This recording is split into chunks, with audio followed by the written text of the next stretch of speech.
Festival করবা ভাই? কবে আর কবে? আশা করি আপনি মানুষ এবং ছেলে মানুষ যদি হয়ে থাকেন তো সেই ক্ষেত্রে ফেস্টিভ্যালটা ভাই কমপ্লিট করে দিয়ে। আপনারা কি ফেস্টিভ্যাল করতেছেন? ভাই আপনার ফেস্টিভ্যাল দেখার জন্য তো সবাই বসে নাকি আসছে, তো ফেস্টিভ্যাল করতেছেন কবে বলেন এটা? এ অপু ভাই কাহিনী কি ভাই? এখন পর্যন্ত চেহারা দেন না। ছোট ভাই একটা রিভিউ করবি না? হ্যাঁ অনেক সুন্দর তুমি, হ্যাঁ খুব সুন্দর।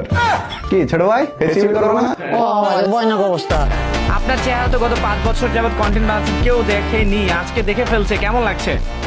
আসলে অনেকদিন ধরে সবাই চিন্তা করতেছে যে ভাই আপনি কে, মানে আপনাকে একজাক্টলি আমরা চিনি না, কিন্তু আপনাকে যা শুনতেছি, তো চিন্তা করলাম যে না এবার দেখো যে আমি অপু ভাই 2.0 তোমাদের। Shit, নামটা বলে দিতে হচ্ছে। অপু ভাই 2.0 হ্যাঁ, তো তোমরা অনেক দিনের ইচ্ছা যে তোমরা আমাকে দেখতে চাইছিলা, তো চিন্তা করলাম যে না আর লুকায় রাখা লাভ নাই। স্পোর্টস চলতেছে, অনেক ইভেন্ট আসতেছে, অনেক জায়গা থেকে হচ্ছে যে নিজেকে হচ্ছে যে কি দূরে সরাই রাখছি, এবার আর দূরে সরাই রাখার কোনো মানে নেই। হ্যাঁ, লোকটা সামলানো যায়নি, সত্যি কথা। সবার সামনে আসতে হইতেছে, সবাই চায় যে চিনুক। আপনারা চিনেন আমার ভয়েসটাকে, তো এখন আমাকে চিনবেন।